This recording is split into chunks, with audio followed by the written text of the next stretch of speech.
विजय जो झालेला आहे महाविकास आघाडीचा तो समजत नाहीये, वस्तुस्थिती ग्राउंडवरती नक्की काय होतं? तुम्ही पाहिला असेल की महायुतीने जो विजय मिळवला आणि त्यानंतर एक पत्रकार परिषद झाली. त्या पत्रकार परिषदेमध्ये देवेंद्र फडणवीस, एकनाथ शिंदे आणि अजित पवार होते. त्यांच्या चेहरे सांगून जात होते का हा विजय सत्याचा नाही. तर तुम्ही आजपर्यंत अनेक निवडणुका आपण सर्वांनी पाहिल्या. निवडणूक जिल्हा परिषद असो, विधानसभेची असो किंवा लोकसभेची निवडणूक असो, त्या निवडणुकीमध्ये जो टपाली मताचा जो कौल असतो, जे पोस्टल मताचा जो कौल असतो तोच ट्रेन जनरली खालच्या मतामध्ये EVM मध्ये असतो. ते 5-10% इकडं तिकडे डिफरन्स असू शकतो.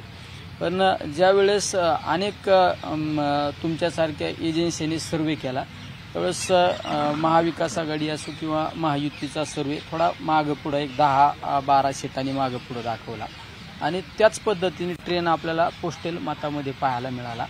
आणि पोस्टल मतामध्ये महाविकास आघाडीचे सर्वाधिक जागा जास्त मताधिक्याने दाखवल्या आणि तो ट्रेन EVM वर ज्यावेळेस आला त्यावेळेस अचानक 50 जागा डायरेक्ट खाली झाल्या. म्हणजे याचा अर्थ या यांत्रिकीकरणामागं आमचा, या यांत्रिकीकरणावर आमचा विश्वास नाही. बऱ्याच ठिकाणी आता आम्ही येताना आमच्या बगरे सरांनी, खासदार साहेबांनी एक व्हिडिओ दाखवला. कुणाल बाबा पाटील म्हणून आमचे एक आमदार होते मागच्या वेळेसचे धुळ्याचे. त्यांच्या मतदारसंघामध्ये एक असं गाव आहे, त्या गावामध्ये त्यांच्या संस्थेचे कर्मचारी आहेत, त्यांचा कार्यकर्त्यांचं मोठं टीमवर्क आहे. त्या गावामध्ये 0 मतं दाखवले. माझ्या मतदारसंघामध्ये सुद्धा अनेक एजन्सींनी सर्वे केला आणि असं कमीत कमी 50,000 मताधिक्याने सीट निवडून येण्याचे चान्सेस होते. मी एक मोबाईलद्वारे एक सर्वे सुद्धा केलेला होता. मोबाईलवर म्हणजे फोन करून विचारायचं तुम्हाला अमुक अमुकला मतदान करायचं असेल तर 1 नंबर दाखवा, 2 नंबर दाखवा.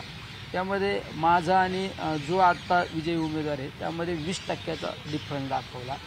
आणि असा ट्रेन बऱ्याच आमच्याकडे एक शंकरराव गडाख म्हणून नेवासाचे, त्या ठिकाणी तर निवडणूकच नव्हती.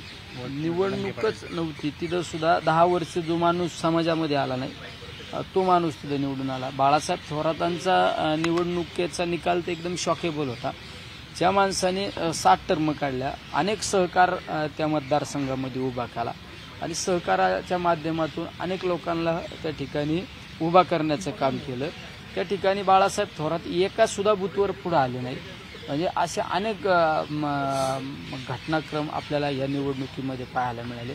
बऱ्याच ठिकाणी झालेलं मतदान आणि EVM वर जे मतदान दाखवलं त्याची आकडेवारीची तफावत आपल्याला पाहायला मिळाली. हे जर सगळं पाहिलं तर हे कुठंतरी शंकास्पद आहे.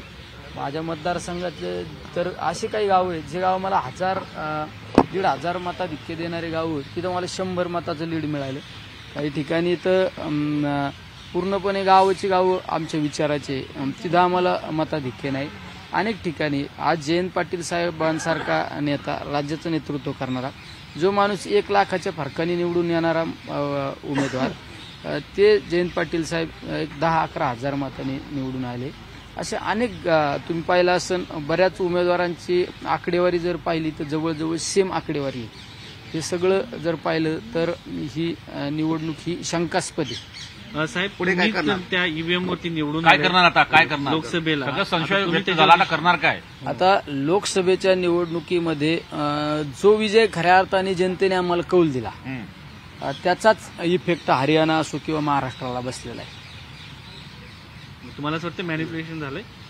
हे अख्खं तुम्ही पाहिलं असेल. आजपर्यंत राजकीय लेवलवर चर्चा असायची की EVM मॅनेज होतं, EVM वर शंका राजकीय पातळीवर घेतली जायची.